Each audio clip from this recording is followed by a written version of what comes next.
Nanawagan ng dialogo si Chinese Ambassador to the Philippines, Jing Quan, sa pagitan ng China at Pilipinas.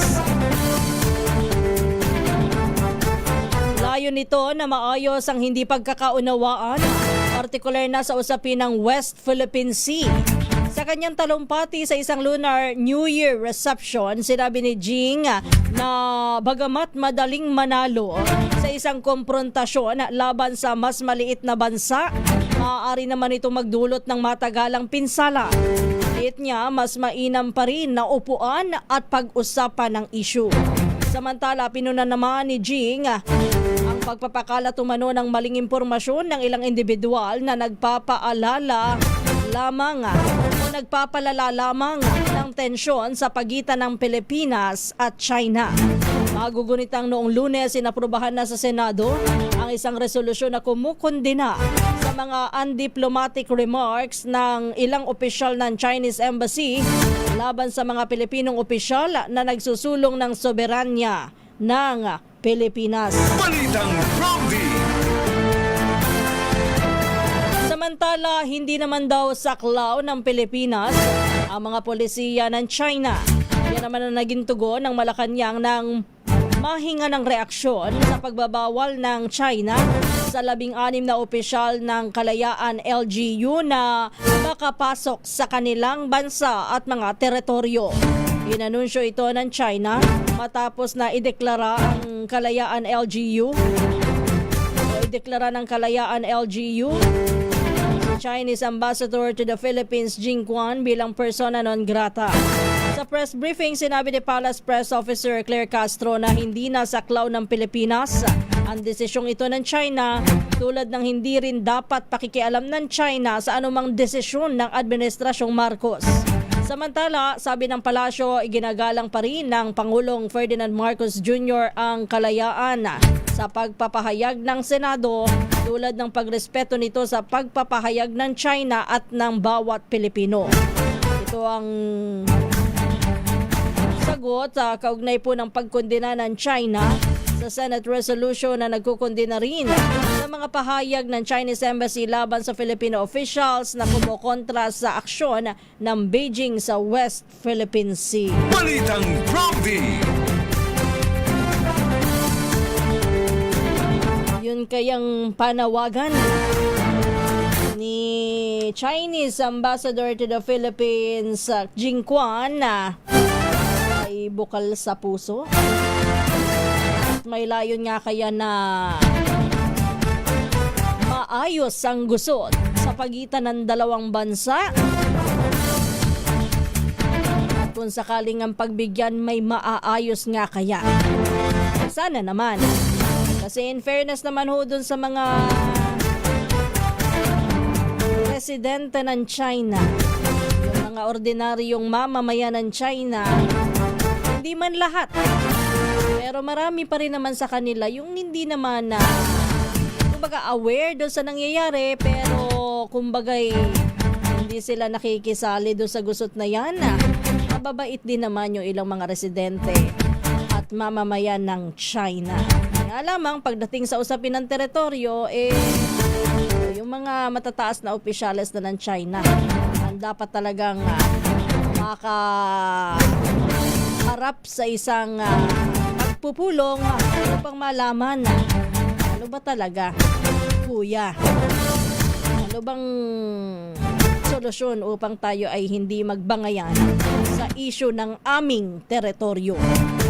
Balitang Proudie! Alas 3:02. Samantala, puntahan nga muna natin ang mga report mula sa probinsya. Unahin natin ang Pangasinan. Ito daw pong top 1 most wanted person sa municipal level ng Mabini. Arestado daw po sa kasong rape. Balita mo yan, RH38, Freddy Fajardo. Naaresto ng kapulisan ng Mabini, Pangasinan Police Station ng top 1 most wanted person municipal level na may kinakarap na kasong rape na walang piyansang inirekomenda ang hukuman. Sa ulat ni Mabini Chief of Police Major Jade Magkaraig, ang pagkaaresto sa akusado na 43 anyos ay sa bisa ng warrant of arrest na pinalabas ng Regional Trial Court Branch 70 Burgos, Pangasinan. Kasalukuyang nasa kustodiya ngayon ng Mabini Police Station ang suspect at pag naglabas ng commitment order ang hukuman ay ililipat na siya sa BGNP. Mula sa Action Radio Pangasinan, ito si Freddy Fajardo, Arisartit, nag-uulat para sa DCRH, una sa Pilipinas, una sa Pilipino. Balitang Bromby! Samantala, tahasang pinangalanan ni Senador Raffy Tulfo ang dalawang individual na itinuturing umanong hari ng isabong sa Luzon. Sa pagdinig ng Senate Committee on Games and Amusement, kinwestiyon ni Tulfo ang kakayahan ng PNP Anti-Cybercrime Group at NBI, gayon din ng PAOK at ng Cybercrime Investigation and Coordinating Center o CICC na mapigil ang patuloy na operasyon ng illegal na isabong sa ating bansa. Sa paggigisa ni Tulfo, kinit po ng mga ahensya na hindi nila kilala kung sino ang nasa likod ng malalaking isabong operation maliban sa isang operator na umano'y nasa Bulacan. Dahil dito'y ibinunyag ni Tulfo na isang big-time gambling lord umano sa Central Luzon na may apelyidong Pineda ang nagpapatakbo ng operasyon, habang sa Cordillera Administrative Region at Abra naman ay isang politiko na may apelyidong Bernos. Hinamon ng senador ang mga law enforcement agency na patunayan na wala silang koneksyon sa mga ito sa pamamagitan ng agarang pagpapasara sa mga isabong sites na sangkot umano sa illegal na aktibidad. Sabi ho ni Senador Erwin Tulfo, ang kanyang barbero na wala namang intelligence fund abay nalaman kung sino ang mga hari ng isabong sa Luzon. Samantalang itong mga opisyales at mga tauhan ng PNP Anti-Cybercrime Group, NBI, PAOK at ang CICC may mga intelligence fund, ngunit hindi matukoy kung sino ang mastermind nasa likod ng operasyon ng isabong sa Luzon. Balitang Bromby! Alas 3:15 ng umaga.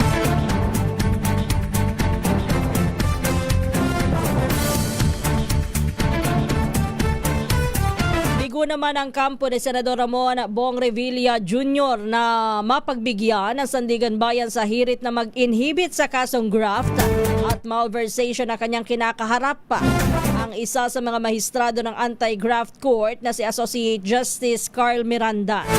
Sa 7 pahinang resolusyon na ibinasura ng korte sa 7 pahinang resolusyon na ibinasura po ng korte ang motion dahil speculative umano o walang sapat na basihan na ang alegasyon ni Revilla tungkol sa umano'y kawalan ng pagiging patas o posibleng pagiging bias ng mahistrado.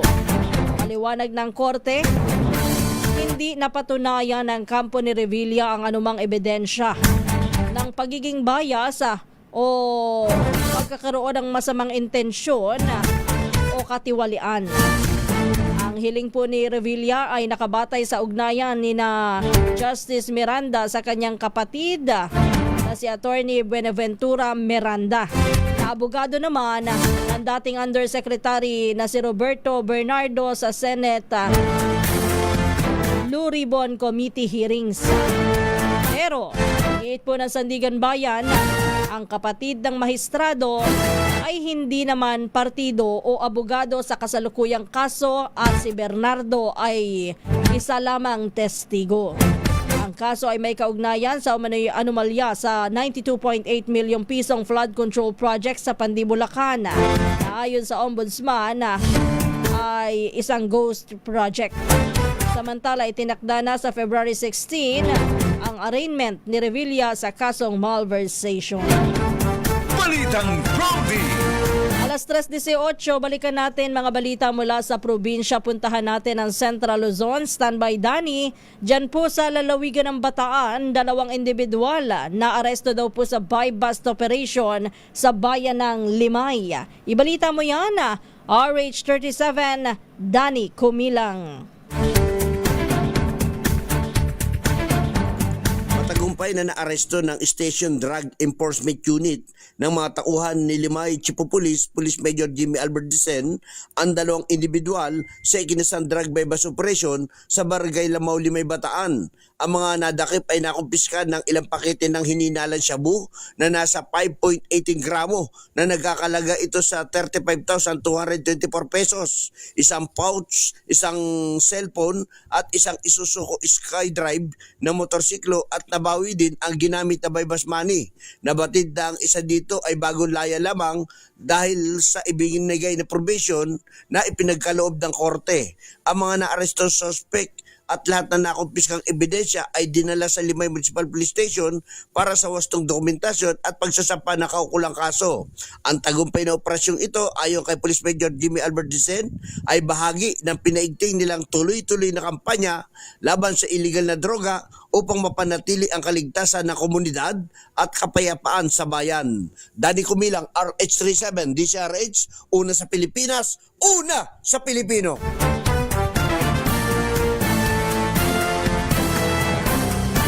Balitang Bromby!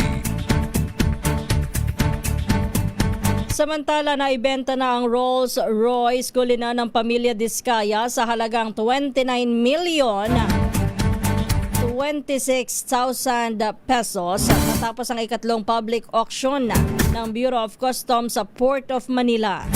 Ayon sa BOC, nanalo sa bidding ang Igurat Stone Kingdom Incorporated na pag-aari ni Pio Velasco. Binanggit naman ng negosyante na binili ng kanilang kumpanya ang sasakyan upang maging bahagi sila ng kasaysayan, lalo na't nagbukas ito ng mga revelasyon sa mga katiwalian at anomalya sa flood control projects. Gayunman, hindi pa anya napapagdesisyonan kung ilalagay nila ang Rolls-Royce sa kanilang sikat na theme park na Igurat Stone Kingdom Incorporated sa Baguio City. Magugunitang naging kontrobersyal ang Rolls-Royce Cullinan dahil ito ang sasakyan na binili ni Sara Diskaya sa halagang 42 million pesos nang magustuhan niya ang libreng payong. Balitang Bromby! Lumahok naman bilang rehistradong bidder ang television host na si Willie Revillame sa isinagawang public auction ng Bureau of Customs para sa mga luxury vehicle na nasamsam mula kina Curly at Sara Diskaya. Hindi personal na dumalo si Revillame sa bidding at kinatawan lamang siya ng isa sa kanyang mga tauhan na nagtungo sa venue. Kabilang sa mga ipinasubastang sasakyan ang 8 mamahaling unit gaya ng Lincoln Navigator 2024, GMC Yukon Denali 2022, Cadillac Escalade 2021, Maserati Levante Modena 2022, ayun din ang GMC Yukon XL Denali 2022, Cadillac Escalades ESV 2022, Rolls-Royce Cullinan 2023, at ang Bentley Bentayga 2022. Walang nakuha si Revillame sa pagtatapos ng bidding habang ang Stone Kingdom Incorporated ang nagwagi sa kontrobersyal na Rolls-Royce na mag-asawang Diskaya sa halagang 29 million pesos. Balitang Bromby! Samantala, bumalik tayo sa mga report mula sa probinsya. Puntahan naman natin ang Western Visayas. 17 individual na iligtas matapos daw pong hampasin ng malalakas na alon at ng hangin ang tourist boat sa baybayin daw po ng Carles, Iloilo. Balita mo yan, go ahead Jocelyn Make ng Action Radio, Iloilo. Nailigtas Niligtas ng Philippine Coast Guard ang 13 pasahero at 4 na crew ng tourist boat matapos itong mabutas dahil sa ampas ng malalaking alon at malakas na hangin sa baybay ng Barangay Buena Vista, Talunan, Carles. Ayon kay Ensign Eljan Ga, spokesperson ng Coast Guard Iloilo Station, mula sa Bangkal Port ang motorbangka at pupunta sana sa Isla Gigantes nang hampasin ito ng malalakas na alon at hangin hanggang sa nabutas at pinasok ng tubig dagat. Humingi ng tulong ang crew sa kanilang kasamahan sa port at agad na nagsagawa ng rescue operations ang PCG. Mula sa Action Radio Iloilo, ito si Jocelyn Make para sa DZRH, una sa Pilipinas, una sa Pilipino. Balitang Prompty. Samantala, nakaambang habuli ng Bureau of Customs sa pamamagitan ng forfeiture order ang ilang luxury vehicle na iniuugnay naman kay Zaldico na nasa pangangalaga ng Independent Commission for Infrastructure o ICI. Ayon kay BOC Deputy Chief of Staff Chris Bendijo, ito na ang susunod na hakbang ng ahensya sakaling mabigo ang company ko na makapagpresenta ng mga dokumento na magpapatunay na nabayaran ng tamang duties at buwis ng mga sasakyan. Sa ngayon ay nakahanda na ring maglabas ang customs ng warrant of seizure and detention laban sa mga naturang luxury vehicles. Giit ni Bendijo, ito na ang huling pagkakataon ng company ko upang patunayan na dumaan sa legal na proseso ang pagpasok ng naturang mga sasakyan sa ating bansa. Kung mabigo ay maaari nang gamitin ng ahensya ang mga remedyo gaya ng auction, condemnation, din ang donation at iba pa alinsunod sa Customs Administrative Order No. 3-2020. Balitang Prompty. Isinumiti na National Bureau of Investigation ang hinihinging supplemental document ng Interpol para sa red notice laban kay resigned Congressman Zaldico. Ito po ang kinumpirma sa DZRH ni NBI spokesperson Palmer Malyari matapos ang deadline ng submission kahapon February 11 bago desisyon na ng hiling sa Pilipinas. Nagmula po ang karagdagang mga dokumento sa Department of Justice, Ombudsman at Sandigan Bayan. Ginit ni Malyari na bahagi ito ng standard procedure, hindi indikasyon ng hatol sa kaso o nangangahulugang kulang ang una ng isinumiting dokumento ng Bureau. Patuloyan niya ang International Operations Division ng NBI sa pagtuntun sa kinaroroonan ni Ko kabilang na ang pakikipag-ugnayan sa kanilang mga counterpart. Balitang Prompty. Samantala, standby lang Jimmy Angay-Angay.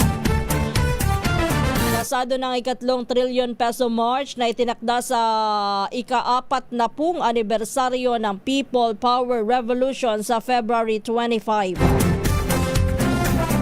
Ayon kay Caritas Philippines Executive Director Father Carmelo Caluwag, kay campaign convener Kiko Aquino D, layunin po ng panibagong kilos protesta na ipanawagan ng paglaban sa korupsyon at political dynasty.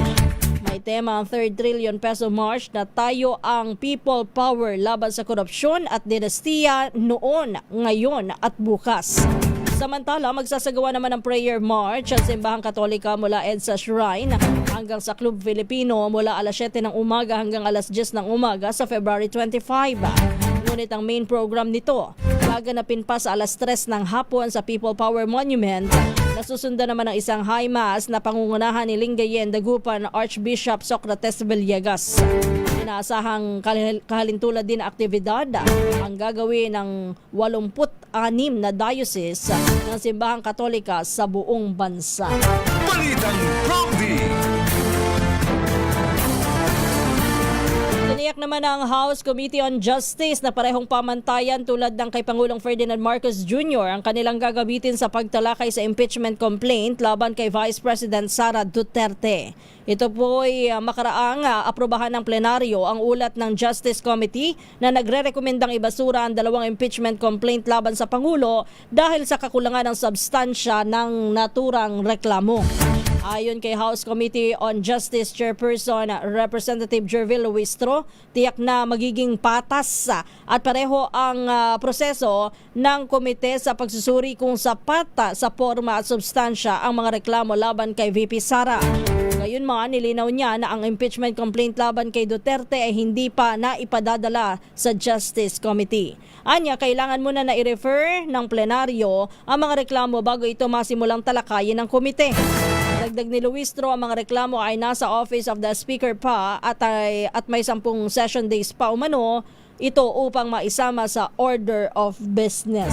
Balitang Prompty. Naniniwala naman na si Caloocan 2nd District Representative Egay Erice na hindi nasunod ang nakalatag na impeachment rules ng House of Representatives. Partikular na ang nasa House Committee on Justice sa pagdinig po ng impeachment case ni Pangulong Bongbong Marcos Jr. Ayon kay Erice, sa pagtingin kung may substance ba ang reklamo ay 2 bagay lamang ang maaaring tingnan dito. Una, ang recital of facts at ang pangalawa ay kung may ugnayan ba ang inireklamo sa impeachable offense, bagay na nakita naman umano sa ikalawang complaint. Nilinaw din ng mambabatas na no ang boto niya sa unang complaint at yes sa ikalawang reklamo dahil para sa kanya ito po ay sufficient in substance. Balitang Prompty. Samantala, balita muna tayo sa Eastern Visayas. Mga estudyante sa Tacloban, isa sa ilalim daw po sa pagsusuri ang kanilang kalusugan ayon sa DepEd. Bakit kaya? Ibalita mo yan RH32 Jimmy Angay-Angay. Ang kalusugan ng mga estudyante sa mga paaralan sa lungsod ng Tacloban na may mga doctors at nurse ang pupunta sa mga paaralan kaugnay sa YAKA program ng PhilHealth. Ito ang sinabi ni Department of Education Tacloban City Division Nurse Risa Puyat Diliva sa isang panayam. Ayon kay Diliva, halos 50 o 80% na ng mga bata sa mga paaralan ang sinilalim ng pag-check up sa kalusugan. Isa rin sa mga hakbang ang pagparehistro muna sa YAKA program ng kanilang mga magulang para maging independent ang mga bata. Malaki ang tulong ito sa mga estudyante habang maaga pa ay masusuri ang kanilang kalusugan at maiwasan ang pagkasakit. Mula dito sa DYVL Action Radyo Tacloban, ito si R32 Jimmy Angay-Angay para sa DZRH. Una sa Pilipinas, una sa Pilipino. Balitang Prompty. Tinawag naman na fake news ng Malacanang ang kumalat na espekulasyon na may colon cancer umano si Pangulong Ferdinand Marcos Jr. Ayon kay Palace Press Officer Claire Castro, ang ganitong maling impormasyon ay hindi lamang makasasama sa Pangulo kundi pati na rin sa pamahalaan at sa ekonomiya ng ating bansa. Tinawag din niya na fake news peddler si dating presidential spokesperson Harry Roque dahil nag-ugataan niya ang chismis. Tapos nitong tanungin kung gumagamit nga ba si PBBM ng colostomy bag. Inimok naman ito ang publiko na huwag basta maniwala sa mga kumakalat na maling impormasyon. At muli naman tiniyak ng palasyo na patuloy ang paggaling ng Pangulo matapos na ma-diagnose ng diverticulitis. Balitang Prompty. Sinopla naman ng Malacanang ang pahayag ni Vice President Sara Duterte na hindi na umano niya kinakausap ang ilang kaalyado ng senador dahil sa tinatarget umano ng administrasyon ang mga ito. Sa press briefing, tumugon si Palace Press Officer Claire Castro sa naturang issue. Sinabing, just tell it to the Marines. At iginait na isa na naman umano itong storytelling at walang katotohanan. Katutsada ni Castro, hindi na umano niya maintindihan kung saan ba nanggagaling ang umano'y talento ng kampo ng Vice-Presidente sa pagpapakalat ng mga maling impormasyon. Inisa-isa pa ni Castro ang ilang naunang kontrobersyal na mga pahayag na iniuugnay kay VP Sara. Kabilang na rito ang pagtawag ng Vice-Presidente sa 20 pisong kada kilong bigas bilang pagkaing baboy. At ang sinasabing peking police blotter mula sa Beverly Hills at ang kumalat na fake videos laban sa Pangulo at sa unang ginang. Balitang Prompty.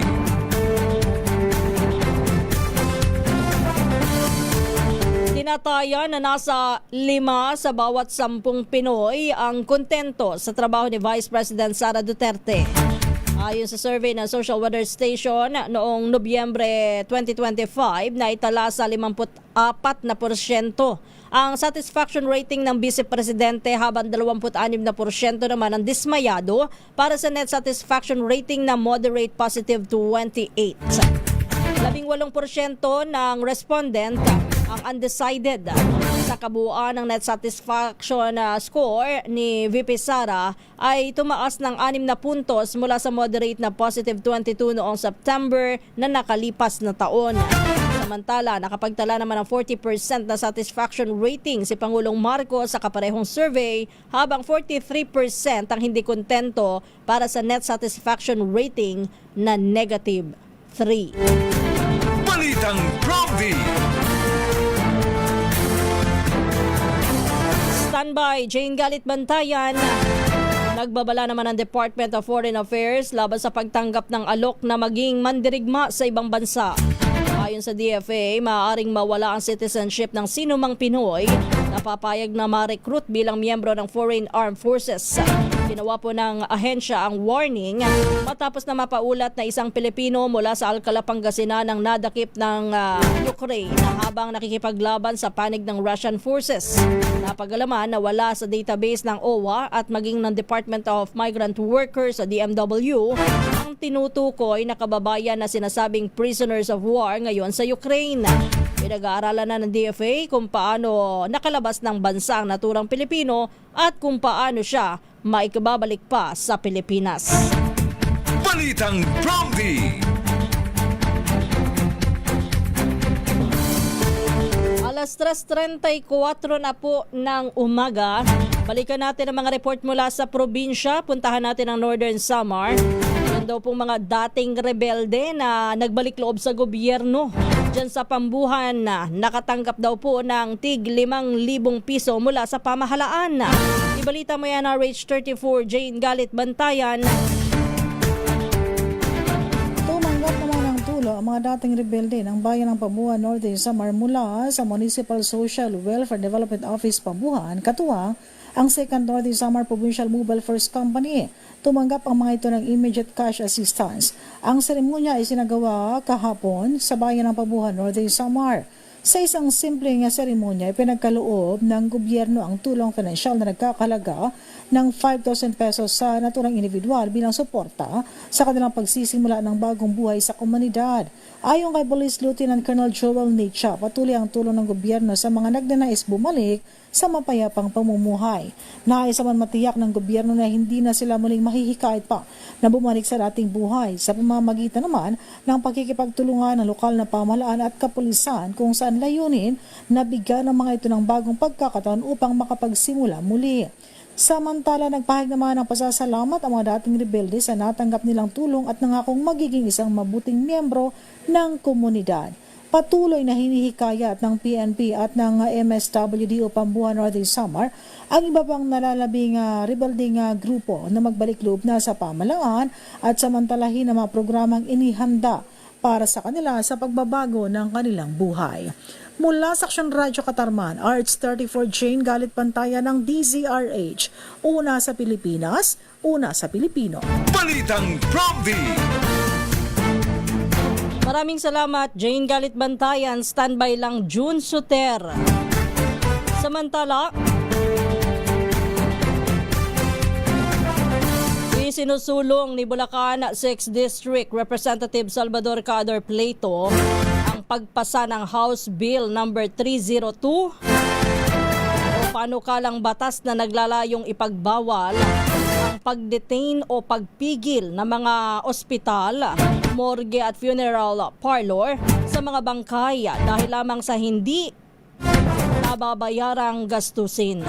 Ayon kay Representative Pleito, bagamat may mga batas na upang protektahan ang mga pasyente laban sa pagiging hostage ng mga hospital dahil sa hospital bills, nananatili pa rin ang isang malupit na realidad na pagpigil naman sa katawan ng mga namayapa. Git ng mambabata sa oras ng pagdadalamhati hindi dapat na dagdagan pa ang pasanin ng mga pamilya sa pamamagitan ng hindi pag-release sa mga bangkay ng kanilang mahal sa buhay kung sila po ay wala pang pambayad. Nilinaw rin niya na hindi nito tinatanggal ang obligasyon ng pamilya na magbayad, ngunit iginiit niyang ang katawan ng tao ay hindi maaaring gawing kolateral. Sa pagpasa ng panukalang ito, layunin na matiyak na ang kahirapan ay hindi magiging hadlang sa isang marangal at disenteng libing. Balitang Prompty. Samantala, mahigpit ang babala ngayon ng Philippine National Police laban sa naglipa ng love scams habang papalapit naman ang Valentine's Day. Ayon kay PNP Chief General Jose Melencio Nartates Jr., namamayagpag ang mga scammers sa mga panahong ito at sinasamantala ang pagkakataon para makapambiktima. Targetan niya ng mga scammer na biktimahin ng mga malulungkot sa panahon na ito, mga single, na ulilya, mga nag-aalok ng online na mga makapagbibigay ng kaligayahan, tiwala at pag-asa. Karaniwan niyang ipinapain ng mga scammer online na mga kasabwat na dayuhan at mga nagkukunwaring OFW para sa mga naghahangad na magkaroon ng forever. Inihayag naman ni General Nartates na nagsisimula ang lahat na makuha muna ang loob ng biktima sa pamamagitan ng video calls at kapag kumagat sa patibong ay hinihinga na ng pera pang gastos sa biyahe para makabisita at kinukuha rin ang mga sensitibong impormasyon ng biktima tulad ng bank accounts, one-time password o yung tinatawag na OTP at ang mga ID. Balitang Prompty. Balikan natin mga balita sa probinsya. Puntahan natin ang Davao. 2 wanted person sunod-sunod na naaresto sa operasyon sa Davao Occidental. Balita mo yan, Jun Suter ng Action Radio, Davao. 2 wanted person ang magkahiwalay na naresto ng kapulisan sa serye ng manhunt operations sa lalawigan ng Davao Occidental. Pebrero 10, bandang 1:50 ng hapon, nadakip sa barangay Balangunon, Jose Abad Santos si alias Rumi, 42 anyos, na may kasong attempted homicide. Inaresto siya sa bisa ng warrant of arrest na inilabas ng Municipal Trial Court ng Jose Abad Santos na may inirekomendang piyansang 36,000 pesos. Samantala, isang araw bago nito, Pebrero 9, alas 5:45 ng hapon, naaresto rin sa Sitio Quarry, Barangay Malalag Tubig, Santa Maria, Davao Occidental si alias Nunin, 62 anyos, wanted sa kasong attempted parricide. Ang warrant ay nilabas ng Regional Trial Court sa Alabil, Sarangani na may piyansang 120,000 pesos. Kapwa ipinalam sa mga sospek ang kanilang karapatang konstitusyonal at ngayon ay nasa kustodiya ng kapulisan para sa tamang dokumentasyon at disposisyon. Ayon sa Davao Occidental Police Provincial Office, patuloy nilang pinaigting ang operasyon laban sa kriminalidad upang mapanatili ang kapayapaan at seguridad sa lalawigan. Ito si Jun Soter para sa DZRH. Una sa Pilipinas, una sa Pilipino. Balitang Prompty. Samantala, kakasuhan naman ng Philippine National Police ang vlogger na si Norman Mangusin alias Francis Leo Marcos. Yan ay matapos kumalat ang isang larawan niya na nakasuot ng uniforme ng pulis. Ayon kay Police Brigadier General Randolph Tuanyo, spokesperson ng PNP, paglabag ito sa usurpation of authority at illegal use of uniform or insignia sa ilalim ng revised penal code. Unang lumutang ang nasabing picture ni Mangusin nang i-post ito ng isa pang vlogger na kaaway ng social media personality. Mariin naman na itinanggi ng vlogger at sinabing edited ang kumakalat na picture. Gayunman, nanindigan po ang PNP na totoo man o hindi, hiram ang uniforme, may pananagutan pa rin siya sa batas. Dahil sa pagsusuot nito ng walang pahintulot sa uniforme ng pulis. Balitang Prompty. Pinalaya naman ng Cebu City pinalaya mula sa Cebu City Jail si Albuera Leyte Mayor Kerwin Espinosa. Yan po'y matapos na alisin na ng Cebu City Regional Trial Court Branch 1-4 ang warrant of arrest laban sa alkalde dahil sa kawalan umano ng jurisdiksyon ng korte. Ayon sa desisyon, nangyari umano ang krimen sa labas ng Cebu kaya hindi saklaw ng nasabing korte ang kaso. Sa pahayag ng kanyang abogado na si Attorney Raymond Palad, pasado alas 5 ng hapon nang makalabas si Espinosa mula sa pagkakakulong. Nakulong si Espinosa noong February 5 matapos siyang sumuko sa National Bureau of Investigation sa Central Visayas. Kasabay ng pag-recall sa warrant of arrest, kinansela na rin ang arraignment na nakatakda sana sa February 13. Haharap si Espinosa sa kasong murder kaugnay ng isang insidente sa Baybay City, Leyte noong 2024. Patay naman ang isang kindergarten student matapos tamaan ng ligaw na bala sa Maguindanao del Sur kahapon ng alas 8 ng umaga. Ayon kay Police Captain Steffi Salanggit, spokesperson ng Police Regional Office ng Bangsamoro Region, tinamaan po ang 5 taong gulang na bata habang nasa loob ng kanyang classroom sa Damabalas Elementary School. Sa kwento po ng guro, bigla na lamang bumagsak ang bata at doon nila napagtanto na nadali ito at tinamaan ng bala. Dagdag pa ng Police Regional Office BAR, nagkataon na ang nangyaring insidente ay kasabay naman ng patuloy na putukan sa pagitan ng armadong grupo sa bayan ng Nabalawag, sakop po ng Bangsamoro Region, at laban po sa mga puwersa ng pamahalaan. Sa ngayon ay nagpapatuloy pa rin ay sinasagawang investigasyon ng pulisya sa nangyaring ito. Balitang Prompty. Posibleng overloading or overcapacity ang sanhi ng paglubog ng MV Tricia Kirsten 3 sa Basilan. Ito po ang sinabi ng Department of Transportation Secretary Giovanni Lopez sa isang press conference batay sa initial findings ng Maritime Industry Authority at ng Philippine Coast Guard. Ayon kay Lopez, maaaring nagkaroon ng cargo shift dahil sa sobrang dami ng pasahero at rolling cargo kumpara sa itinakdang kapasidad ng barko na posibleng naging dahilan ng paglubog nito. Tinitingnan din ng otoridad ang mahinang seamanship at posibleng paglabag sa safety regulations bilang iba pang salik ng insidente. Natukoy din naman ang ilang inconsistency sa bilang ng pasahero sa passenger manifest kumpara sa bilang po ng mga survivors, nawawala at mga na-recover. Dahil dito ipinagutos po ni Lopez ang pagsasampa ng administrative complaints laban sa may-ari ng Allison Shipping Lines, mga tripulante ng barko at ilang personnel ng Philippine Coast Guard at Marina sa Zamboanga Peninsula. Balitang Prompty. Oras po natin, alas 3:46 na po ng umaga, 14 na minuto bago mag-alas 4.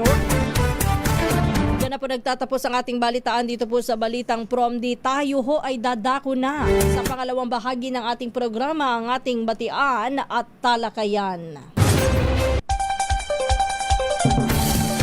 Balitang Prompty.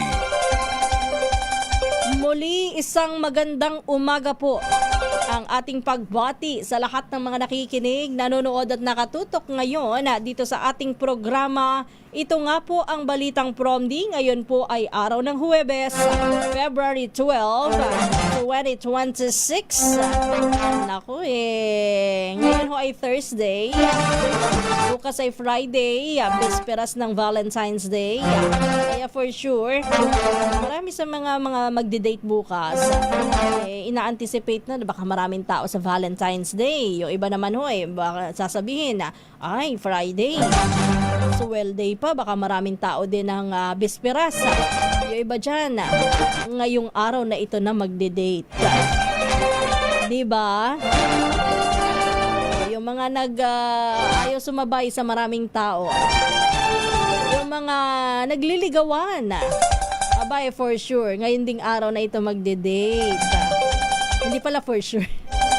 For sure, meron. Yon. For sure, mayroong magde-date ngayong araw na ito. Baka ngayon iba nauna na di ba? Kayo ho ba? May date na ho ba kayo? Kayo ho ba'y may girlfriend, may asawa, o manliligaw pa lamang? O ito, bibigyan natin ng ilang tips. Bentong, maraming salamat. O, kita mo, nakita ko agad yung babasahin ko. May tinatanong ako ni Bentong. Si Bentong ba yung nagtanong si Virgilio Sakdalan kanina? Ano ba yung suot mo? Bakit naka-antipara ka? Kung may grado daw ba? Oho, hindi ko lang ho madalas sinusuot kasi minsan nalilimutan ko. Makakalimutin ho ako Makakalimutin ako. Tapos saka nahihirapan din ako ng may suot sa mata. Kaya lang mas nahihirapan akong magbasa. Pag minsan nakikita nyo nakapikit na ho ako Kasi hindi ko na mabasa yung mga text line, yung ating mga comments at yung ating mga nasa YouTube. Sabi ni Virgilio Sakdalan, bongga na naman ang mga hotel at motel. Anyway, eto, doon sa mga gustong medyo ma-enjoy mamaya ang day to bukas o sa Sabado. Kung kayo ho ay medyo clueless pa kung ano ba talaga ang real score sa pagitan ninyo at ng babaeng nililigawan. O kayo naman mga babae, mag-ingat-ingat sa mga ikinikilos nyo, maging aware kayo maging conscious kapag kaharap po ang lalaking gusto nyo o ang lalaking nanliligaw sa inyo. Baka po kayo ay ma-misinterpret o kaya ay mahulaan agad. Kasi ang pag-uusapan ho natin, paano nga ba nag-flirt? Ano nga ba ang mga body language ng isang babae kapag gusto niya isang lalaki? Sabi nga daw po kasi, hindi lang naman po sa salita na idadaan ang pagkagusto. Madalas po, ito po ay naipakikita sa mga maliliit at paulit-ulit na mga kilos ng lalaki at babae. Pero ngayon, this time, ang pag-uusapan natin ay para sa mga babae. Narito po ang ilang mga body language ng mga babae na inyo pong mapapansin. At kapag ko yan ay napansin nyo, pwede nyo nang mahulaan o magkakaroon na kayo ng idea na baka interesado siya doon sa kanyang lalaking kasama. Number 1, prolonged eye contact. Matagal at malalim na pagtitig ng isang babae sa isang lalaki. Kapag daw po ang isang babae ay may gustong mas gustong nakatingin sa mata po ng kanyang kausap na lalaki habang sila po ay nagkwekwentuhan, nag-uusap, maaari pong senyales yan na gusto niya na kumonekta sa kanyang kausap na lalaki at posibleng siya'y interesado sa lalaking ito. Liwanag po ng mga eksperto, ang mata ang tinatawag na window to the soul. At ginagamit din daw po ng mga babae pag sila po ay nangaakit ang kanilang mga mata. Dito daw po kasi nakikita ng mga babae kung game ang isang lalaki o komportable ba nga ang isang lalaki sa kanyang presensya o hindi. Kung may sinasabing katotohanan o basta yung gusto lang kumonekta ng babae, nagtumitingin yan, tumititig yan sa mata, nakikipagtitigan yan. Number 2, yung ito unconscious sa mga babae dito kadalasan. Hair flipping. Yung pag-aayos o pag-flip po ng buhok. Paghagod po o yung paglalaro sa buhok habang kausap po ang isang lalaki o isang manliligaw o isang prospect niya, ika nga o man of interest, isa po sa pinakaklasikong senyalas po ng non-verbal flirting ang paghagod sa mga buhok ng babae. Ginagawa po ito ng mga babae nang hindi nila namamalayan. Una po ay isa na rin ito sa paraan para mabawasan din po ang kanilang kaba. Yung kapag po sila'y kinakabahan, hinahagod-hagod ang buhok, lalo na kapag mahaba, kagaya ng kay Tina. Pangalawa, isa din po sa paraan ng pag-frame ng mga lalaki. Paraan po nila po ito para i-frame ang kanilang mukha o ipakita ang kanilang leeg. Ayon po sa psychology ay isang vulnerable at attractive na bahagi ng katawan. Kaya po kapag yung ano bang tawag doon, yung hinahawi, ayun, yung tamang term, hinahawi ang buhok ng babae, sign daw po yan na baka may gusto siya, interesado siya sa kanyang kausap. Number 3, pretending to avoid. Yung kunyari daw pong pag-iwas kung minsan ng mga babae, lalo na kapag kakaibigan. Minsan po yung pag-iwas na yan ay hindi naman talaga nangangahulugan na ayaw ng isang babae sa iyo. Maaari daw pong ito'y paraan lamang nila ng pagpapakitang gilas o kaya naman po ay paraan upang mapansin sila ng lalaki sa oras ng kanilang kawalan. Ang tawag daw po dito ay push and pull dynamic. Maaaring natatakot siya na ma-reject, kaya kunyari lumalayo siya ng kaunti, o kaya naman ay gusto lamang niya na ikaw ang gumawa ng hakbang, ikaw lalaki ang mag-first move. Kaya ginagawa niya, umiiwas kunwari para ikaw ang lalapit sa kanya. Wala nga namang babae lagi ang lumalapit, minsan nagpapakipot din ng mga yan. Kasi gusto niya pong mapansin mo na umiiwas siya para hanap-hanapin mo rin ang kanyang presensya. Sunod po ay ang pagpapapansin o yung pagiging attention seeker. Si babae po kadalasan, kapag may gusto sa isang lalaki, gagawa sila at gagawa ng paraan para mapunta po ang atensyon ng isang lalaki sa kanila kahit sa mga pinakasimpleng paraan. Kapag po ang isang babae may gusto, ayaw niyang maging background character lamang sa buhay ng isang lalaki. Sa halip gusto niya siya ang bida. Maaaring dumaan siya ng madalas sa padaan-daan sa harapan mo para makita mo. Magsasalita po ng medyo malakas para mapansin yung makuha yung atensyon mo. Magpo-post ng mga bagay sa social media na alam niyang magugustuhan mo o maiintriga ka hanggang sa siya ay kausapin mo. O yan lang muna ang ilan sa mga body language ng babae kapag gusto ang isang lalaki o type niya ang isang lalaki. Bukas ipagpapatuloy natin yan pero in the meantime, punta muna tayo sa batian portion bago tayo magpaalam. Binabati lang po natin ang isang magandang umaga. Happy viewing, happy listening. Si Miss Becky Tizuka, lagi nakikinig sa atin yan, always. Renato Abad, okay na sabihin ko sa asawa ko na mahal ko siya sa Valentine's Day. Oo naman, syempre Leonardo Tejada, isang magandang umaga mula sa Calapan City. Uy, kababayan ko pala ito, sa Mindoro. Si Ma'am, batikan sa pag-ibig, sarap kaya ang magmahalan. Sabi ni Bernardino, tama ba? Bernard Inocencio. Ayun. Sorry na po. May antipara na pero hindi pa makita ng maayos. Joe Cruz, basta may gusto sa'yo ang girl, ikaw ang pagbabayarin ng parcel ng order niya. Pag ang sagot ng babae ay ewan, kapag sinabing gusto kong manligaw, pwede ba? Ibig sabihin daw noon, gusto. O hindi sa lahat ng panahon. Minsan kaya siya sumasagot ng ewan kasi hindi naman talaga siya sigurado. Yung tipong may porsyento na gusto ka niya. Pero hindi yan 100% na sure. Pwede ka pa rin mabasted dyan. First, Navarro Galindez, MM Ginto Oteripse, Ed Puyawan, isang magandang umaga. Ganon din po ang ating pagbati. Loida Sacramento, Cherokee, Ricky Tabada, Juliano Ruyon ng Nueva Vizcaya, Tessie Pendon, Johnny Ugalinola,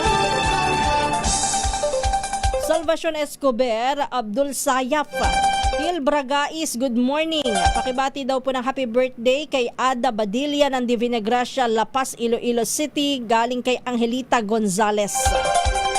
Advance happy birthday lang kay Sir Val Gonzales. Sa ano po yan? Sa Sabado. Joseph J.R. Lobina, good morning mula sa Palapaga, Northern Samar. Tina Chris Pehi, Aring Willie, good morning. Ganon din po ang ating pagbati kaya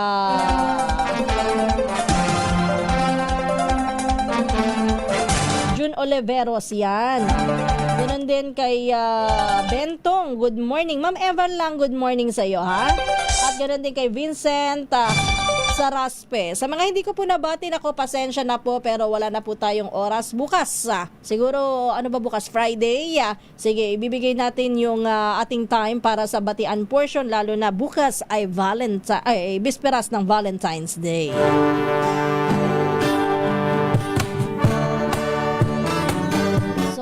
With that, tayo ho'y magpaalam na. Maraming salamat po sa inyong lahat na sumama sa ating discussion. Tumutok sa ating balitaan dito po sa Balitang PROMD. Ito po ang inyong nakasama, Kisas Habson. Susunod naman si Kong Angel Palmones at ang magandang umaga Pilipinas. Sa oras po natin, 2 minuto bago mag alas 4. Good morning and happy Thursday.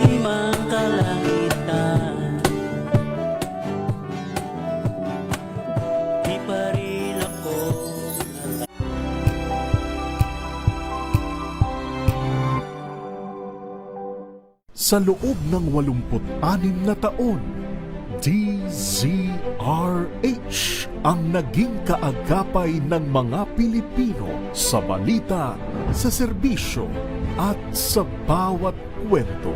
86 na taon ng tiwala at sa mga darating pang taon, mas pinalakas at mas pinagtibay para sa Pilipino. DZRH. Una sa Pilipinas, una sa Pilipino. Serbisyong tapat sa'yo, DZRH.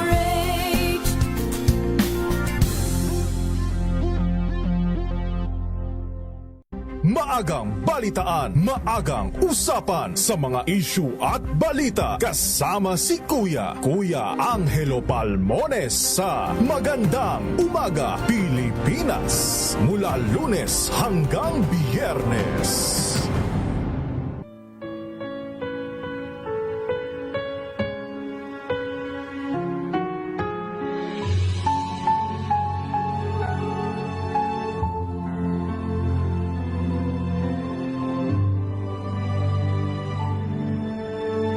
Ito ang oras ng panalangin.